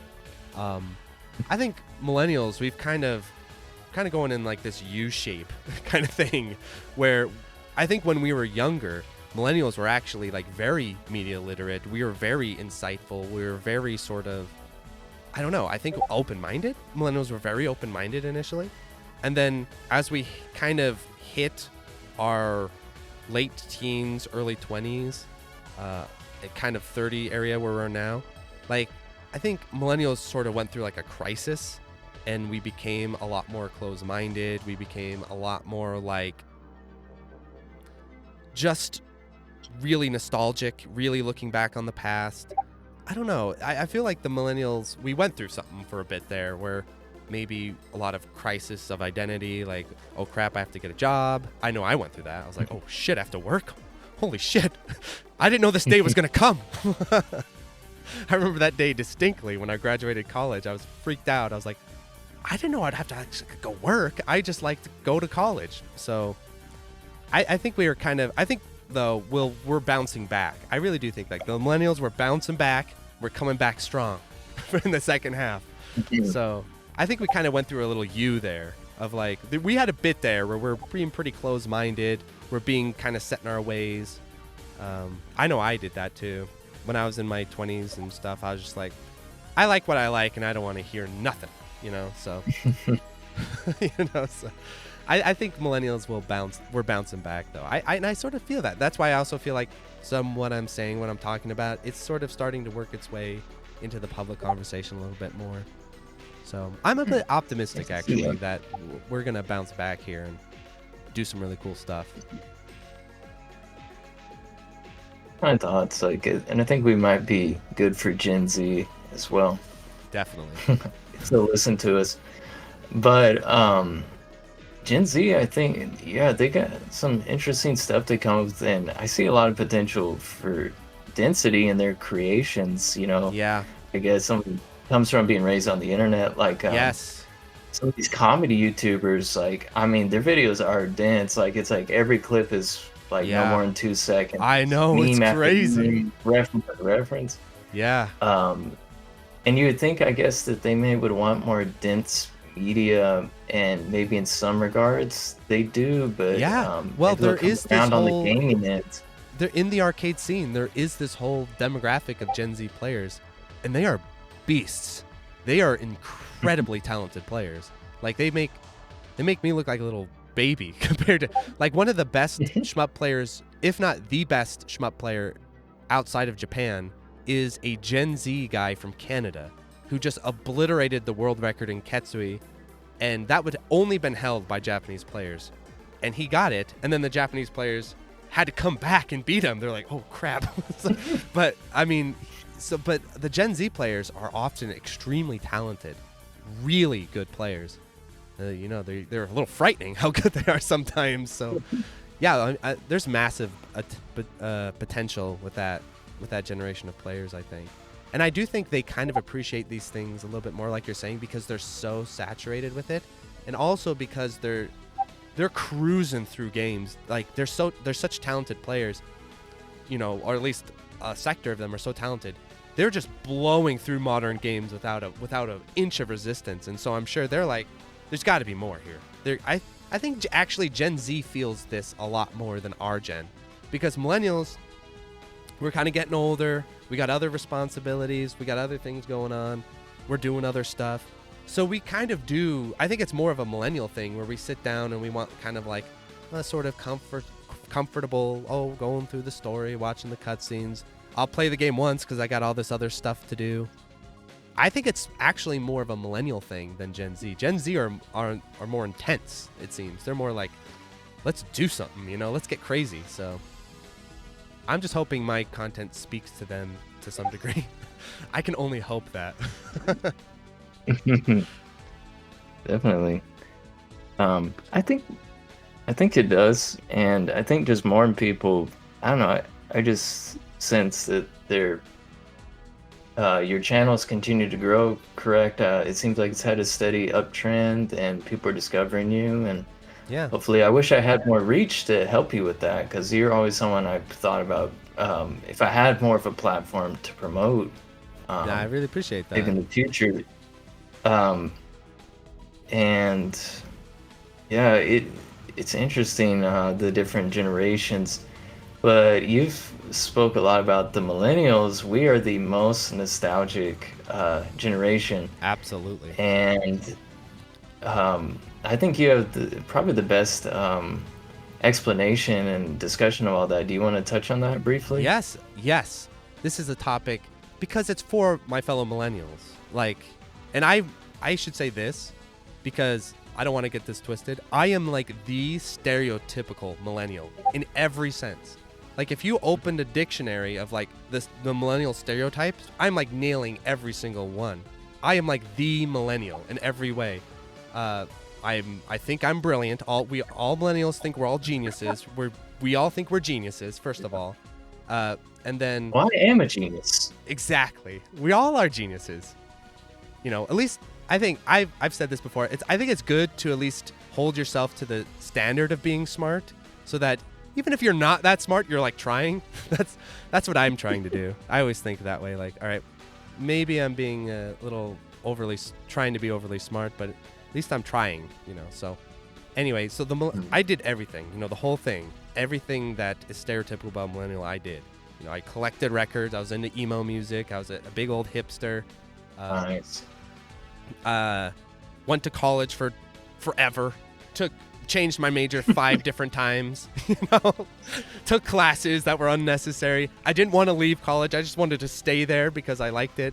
Then I went into the work world and I was like, this blows, dude. like I am the stereotypical millennial in every way. So I say all this with love is what I'm saying. But I think the main reason why we're so nostalgic as millennials is because we had the most bitchin' childhoods of all time. We had like the best childhoods ever, and we were the hope of the future. I remember this so distinctly. Like our generation, our parents were like, "You guys are it. You guys are doing it all. You guys are saving the world. You're going to be all wealthy and successful and smart, and you're going to bring in a whole new beautiful future." And then what happens is we grow up as millennials, and I was convinced of it. I was convinced I'd make more money than my parents. I was convinced I'd be living in some sick house and have all this insane career and all this sort of stuff. And then, yeah, exactly. You get out into just how brutal and harsh the world is, and you're like, oh shit. And so then I think, yeah, you go back to your childhood a lot because it was just such a promising time, a time full of a lot of hope for the future, a time full of a lot of like potential and self-confidence. So I think that's why we're so, and our childhood just on paper was just lit. You know, think of our childhood versus Gen Z. Look at their childhood versus our childhood. Like theirs seems way rougher than ours, right? Ours is just lit. We had like Nintendo and Sega like directly marketing to us. We had a ton of money during that era collectively for the most part. Things just seem to be trending upward all the time. So I think that's why millennials we're like we're kind of in a. I know I have this struggle a lot. I wake up in the present. I'm like, how did I get here? What happened? Where was this turning? And there's not even like a real logical point I can point to. It's like, I went to college, I graduated college, I got my degree, like I did everything that I was supposed to do. How am I here? How did this happen? So I think that's just a very millennial weakness, is that we are just so nostalgic. And I'm guilty of this myself in such a way. Like I talked about recently, in terms of like game design and gameplay, I think Ocarina of Time has plenty of areas of critique, plenty. And I think Dark Souls actually like built upon a lot of what Zelda was doing in a really strong way.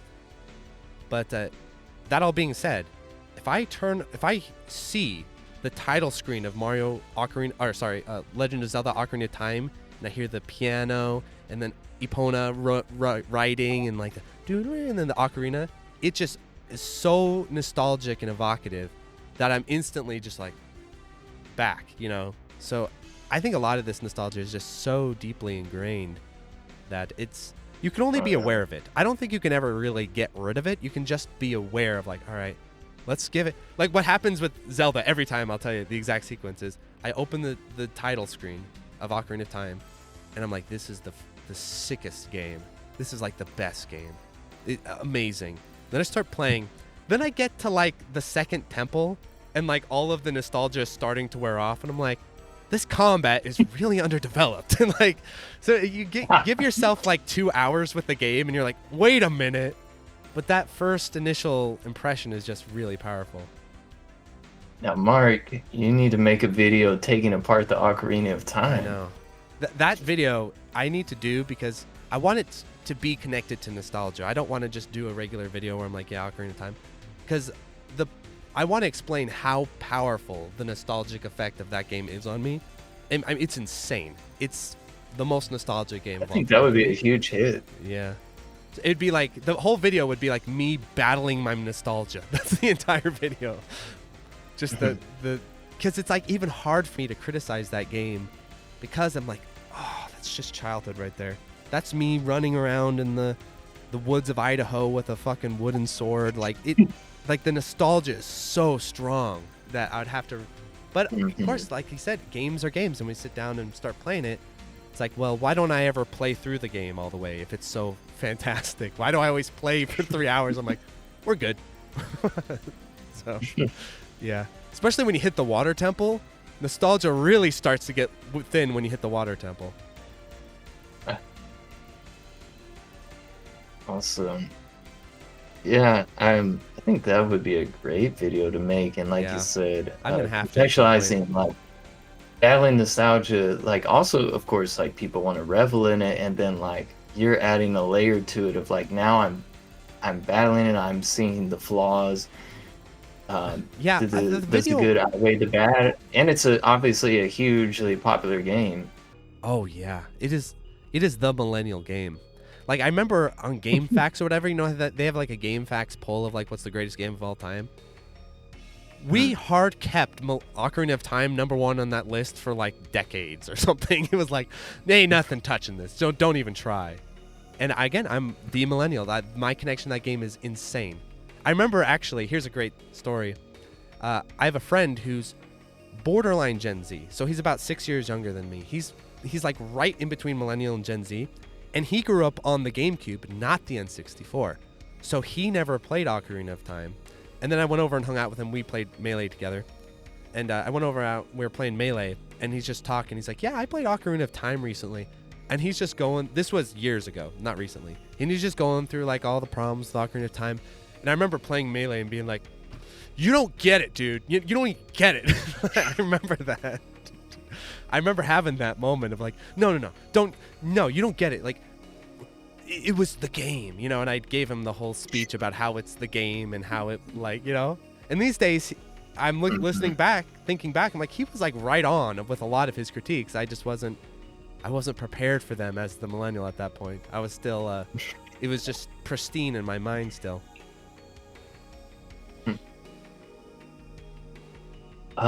So am I correct that you have said nostalgia is a good thing? I don't know. said so many things about nostalgia. It's all over the place because it's such a I complex believe you topic. did in the, let's say, that Gamer Zone episode on old bad new good. Like, it's not all bad. Usually we use that in a negative Yeah, context. Um, it can be. It just really depends on the context of the discussion because what did I say exactly? Because I could probably explain what I meant. Maybe I could clip it in there. I do not remember exactly. I know the episode though, and I was going hard I in was that hoping you were episode. going to carry the rest of that. But Yeah, sure. I do I'll remember talk about saying, like, because I'll try to remember back what I was talking about because I know that episode really well, and I remember I was going all in on all my theories of nostalgia in that episode. But it definitely can. you went into that thing guns blazing, I it did. seemed like. I did. I studied up for it like I was doing the SATs or something. I took that so seriously. I was, and then I was like, all right, Nate, I won't let you down. So I was like studying and practicing already. So I mean, it can be a good thing. It's so complicated the mental effects of it because it can inspire you. It can bring you back and connect you with things that maybe you wouldn't have connected with. It's kind of a force that you can either use for, I think, beneficial things, or you can just sort of use it and it's just a dead end to make you buy stuff. Like, oh, like the mini consoles, for example. That's a perfect example of like nostalgia at its worst. It's like, this is actually a crappy product. It's laggy. It's got no features. It's just standalone. You can't really do anything with it. It doesn't have online leaderboard. It's like the most bare bone thing ever. But I remember when those mini consoles, I think they're worn off now, but when they first started coming out, people were like battling each other in the parking lot of Best Buy to get them. And then everyone I know that has one, by the way, whenever I go over and visit them, it's never plugged in. Not one time. I will go over to my friends and I look, it's just on the shelf. He's like, well, it looks cool. I'm like, yeah, that's there's an example of like nostalgia at its worst. When they're just selling you something and they're just going all in on nostalgia for marketing, but the actual thing itself is just garbage. But where nostalgia can be really good is if you use it evocatively to get people into something new and interesting. An example, not exactly nostalgia related, but an example that comes to my mind is the game Devil Daggers, where it has this sort of like PS1 sort of Diablo look to it. And I remember when I first saw the game, that instantly attracted me. I'm like, oh, I love PS1 era graphics. I love that sort of like sharp, polygonal, gritty look, and so that got me to look at the game. Plus, I've heard a lot about it, and that got me hooked. And then Devil Daggers, gameplay-wise, is very innovative, very forward-thinking, just an amazingly well-designed, forward-thinking game. And so I think if you can combine those two together, you can get some real magic happening there, where you kind of pull in the nostalgia for like maybe the aesthetics a bit. You have something that aesthetically looks like, oh yeah, that looks like Sin and Punishment, or that looks like Ocarina of Time. Why not? Like, have something visually, aesthetically that pulls you in, but then the gameplay and the game design has a whole lot more like innovative ideas.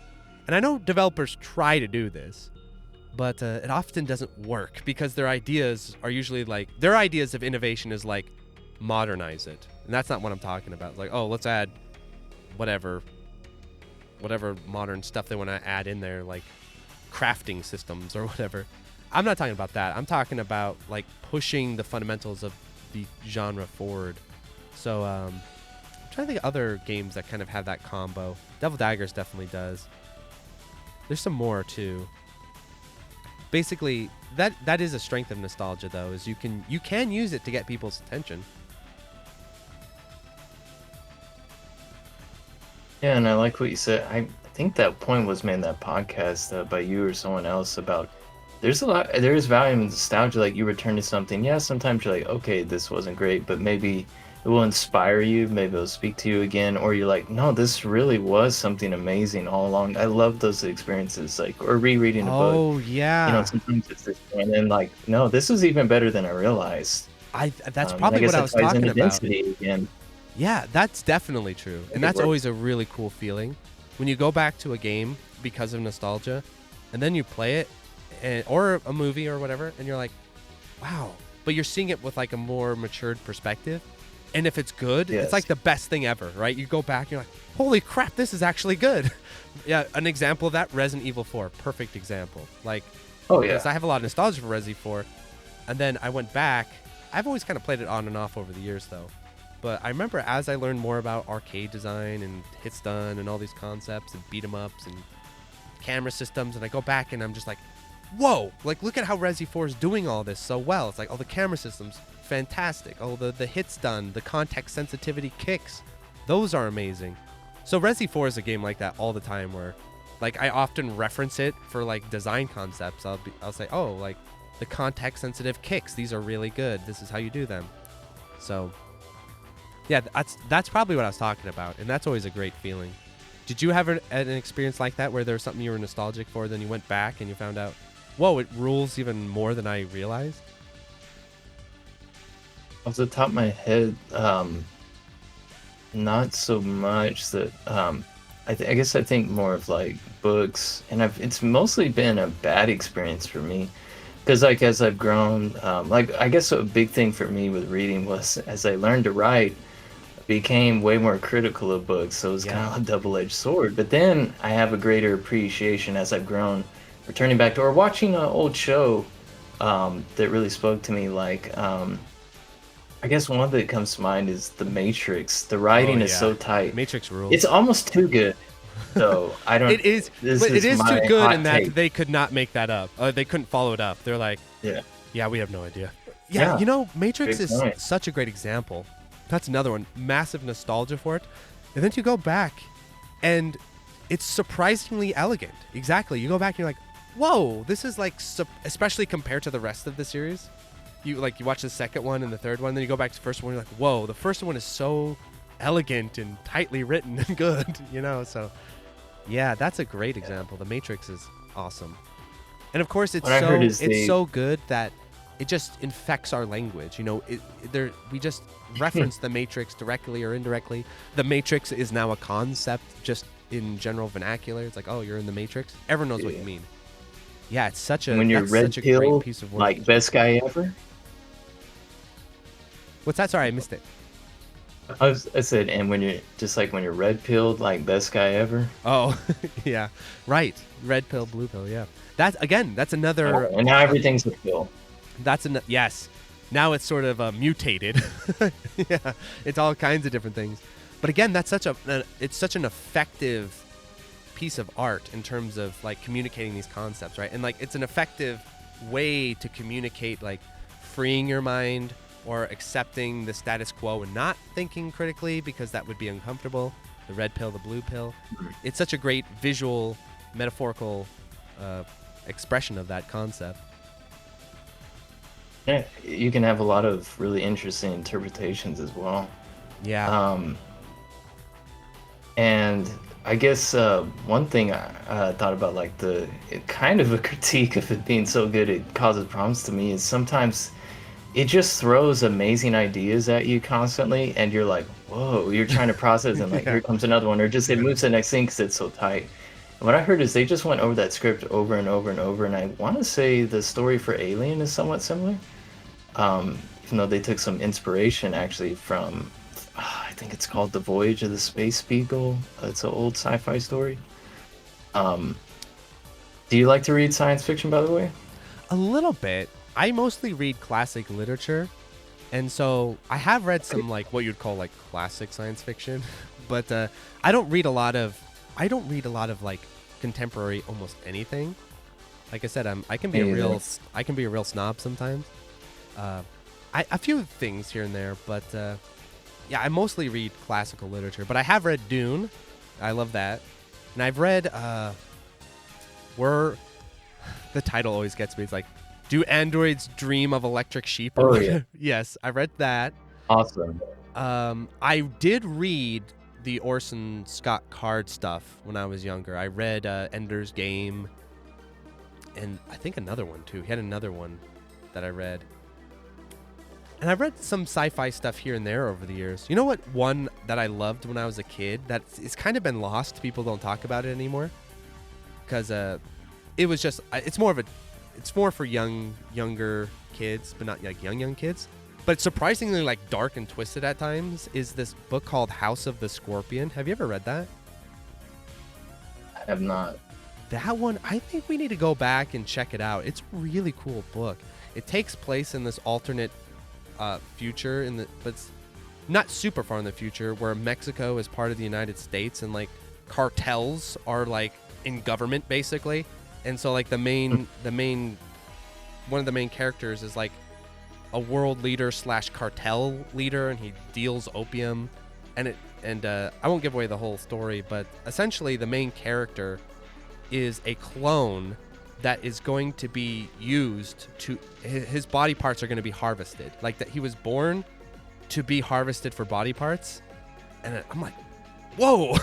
And like some of this stuff, you know, you hear about what the cartels are up to, you're like, whoa, this is wild shit. And it was like a book for younger kids, but that one I was like, oh wow, we revisit all these properties. Why don't we revisit House of the Scorpion? It's really good. Well, speaking of revisiting stuff, if you want to kind of plumb the genre a little more, I highly recommend anyone who's also interested in that is to check out Book Pilled on YouTube. He's mainly reads like old science fiction, but he, like a lot of YouTubers, like they say the same 10, 15 books over and over, and you know, some of them are great, like, and you mentioned many of them. But he's really discovered a lot of old classics that are like totally forgotten. That's cool. That's cool. And I always want to find those, but you know, they're actually surprisingly really hard to find. Like there's some like obscure classics. I was like, oh, I want to go find this. You're hunting. You are hunting to find some of these things. Yeah. So. Yeah. Or paying a ton of money. Yeah, or paying a ton of money. Yeah. Especially if they're out of print, and then they're not like, there's no like ebook version. You're like, oh, geez. You know what the worst one is though? Is literary criticism is insane. It is so hard to get a hold of literary criticism. You have to basically go to a college library. That's the only way to get a hold of it. Oh, I didn't consider that. It's the closest thing I've seen. That's like some people, they'll find those old anthology stories and like they'll have some commentary. But yeah, that's even harder to get your hands on. I wonder how much of that has been lost. It's not lost so much as like gate kept, because it's like you can get it if you want to spend $1,000 or whatever they want to charge you. It's like, man, I'm not doing that.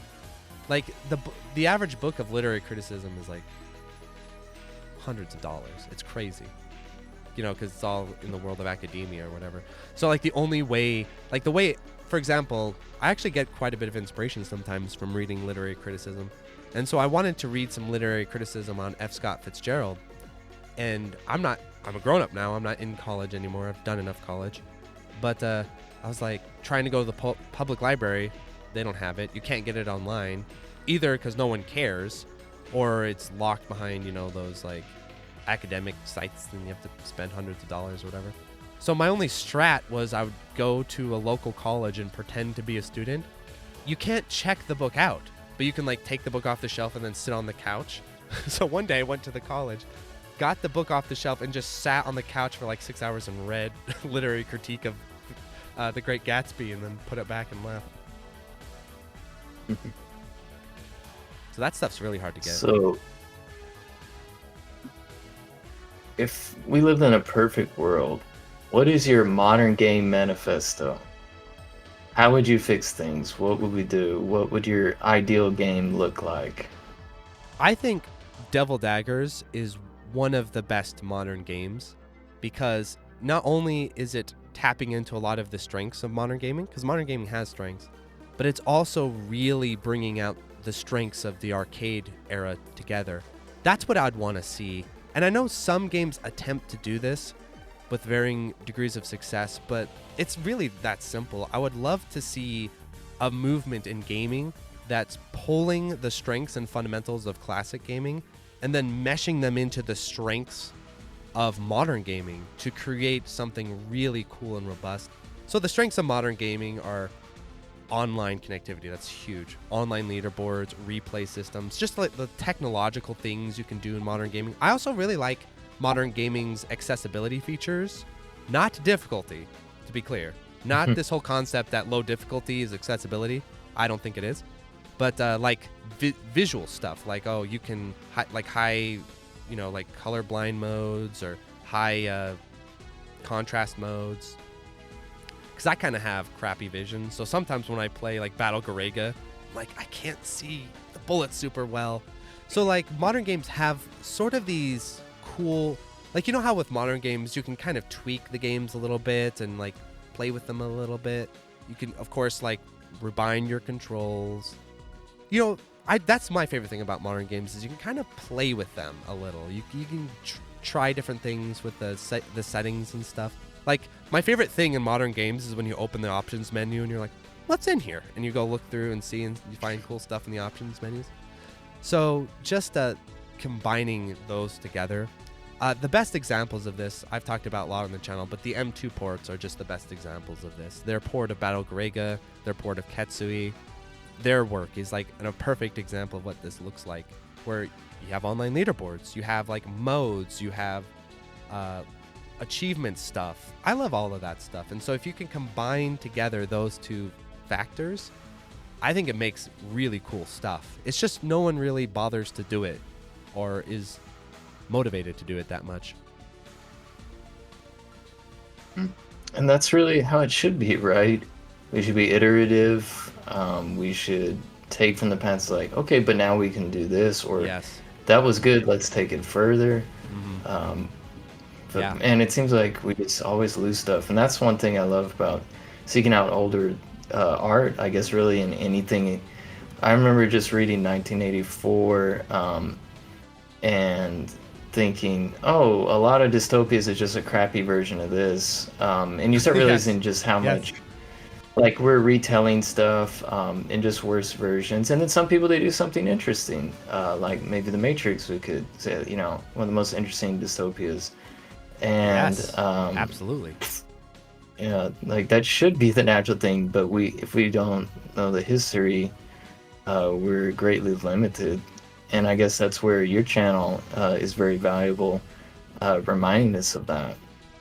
Yeah, that's definitely one of my goals, is to point out the strengths of like games of the past, because there's a real big dismissal of a lot of classic game design just outright, of like, oh, that's outdated, that's quarter munching, that sort of stuff. I'm like,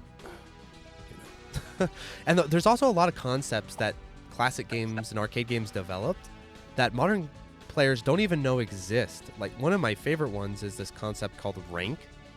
And what it is in the arcade, they need to do two things that's very important. The arcade needs to cater to players for the first time, because people will play the cabinet for the first time.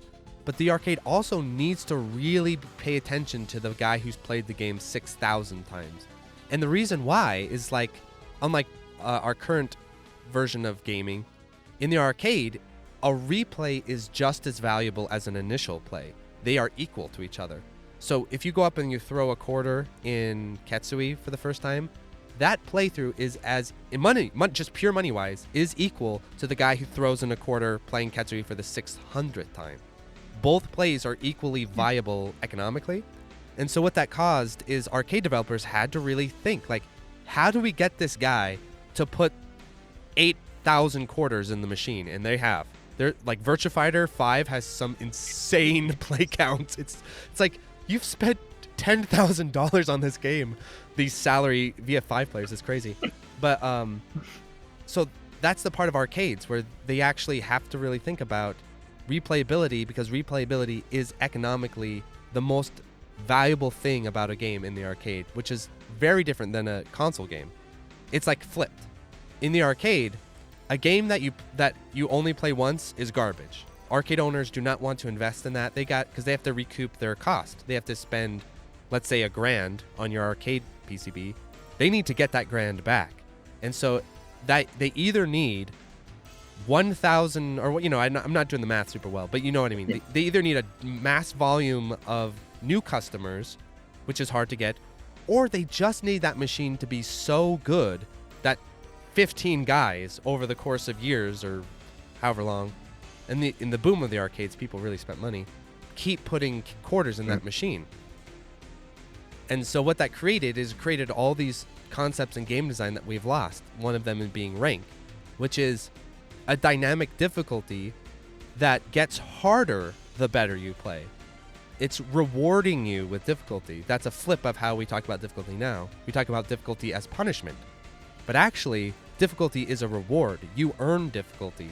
Like, you want difficulty as the player, because difficulty is content. Difficulty is the game. So that's one thing that arcades really developed that I think modern games should really take a look at. So the problem that we run into with games today is that that structure of the arcade, of that economic model, no longer exists. And so what ends up happening is developers now have to tackle this question of what is the point of replayability?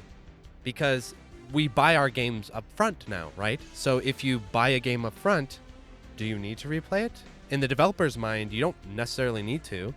Like, if I buy Devil May Cry 5 and play through it one time, to the developer, that doesn't matter. They got my, full priced game. But so what developers have tried to do is they've tried ways to make games monetizable through replayability. And I think it's always a mess. It's always a disaster every time they try to do this with like microtransactions or DLC or all this sort of stuff. DLC is not so bad, but I think what ironically ends up happening is that as critics and players, we just have to sort of convince the general gaming populace that it's worth buying full-priced games based off of replayability. That's kind of the only direction I can see happening. Is, let's say a new game comes out, like Devil Daggers or something, and its playthroughs are like 30 to 40 minutes long, but it has a ton of depth and replayability. We just have to be able to communicate that to players, like, hey, even the first playthrough isn't it. Like, you're not getting the game on that first playthrough, so don't buy it off that premise or refuse to buy it off that premise.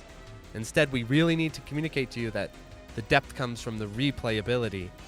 So I think that's a real challenge that we have these days in terms of how games are sold and bought. With rank, the more skilled you are as a player, the more you perform well, the higher your score is, the higher the game's difficulty becomes. And it's dynamic. It happens as you're playing. That is such a cool gameplay concept that would be so good to put into modern games.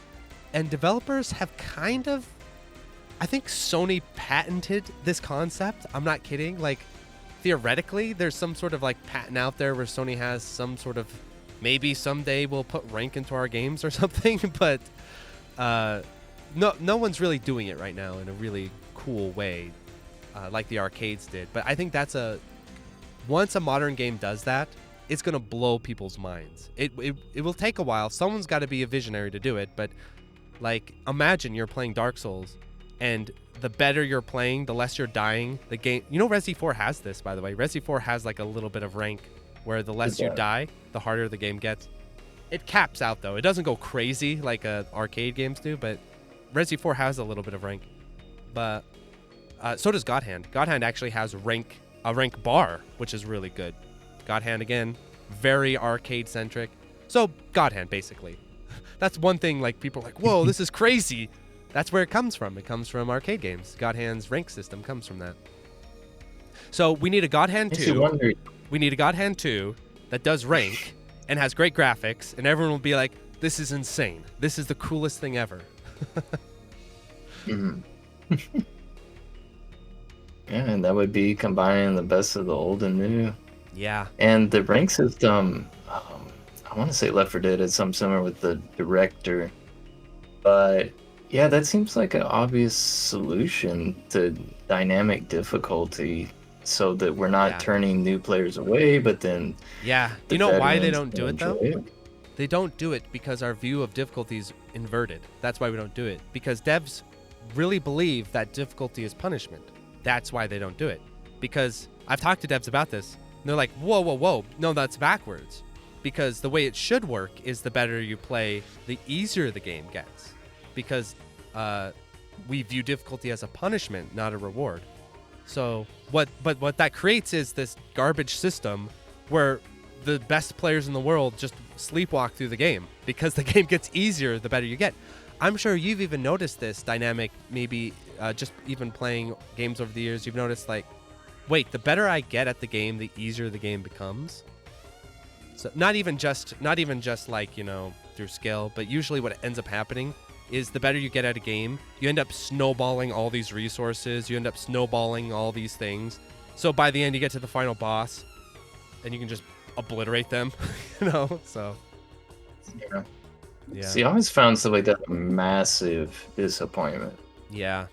Feels like you've runned it at some point, yeah, and then the game's just getting worse and worse, and it's like you don't really care anymore. Yeah.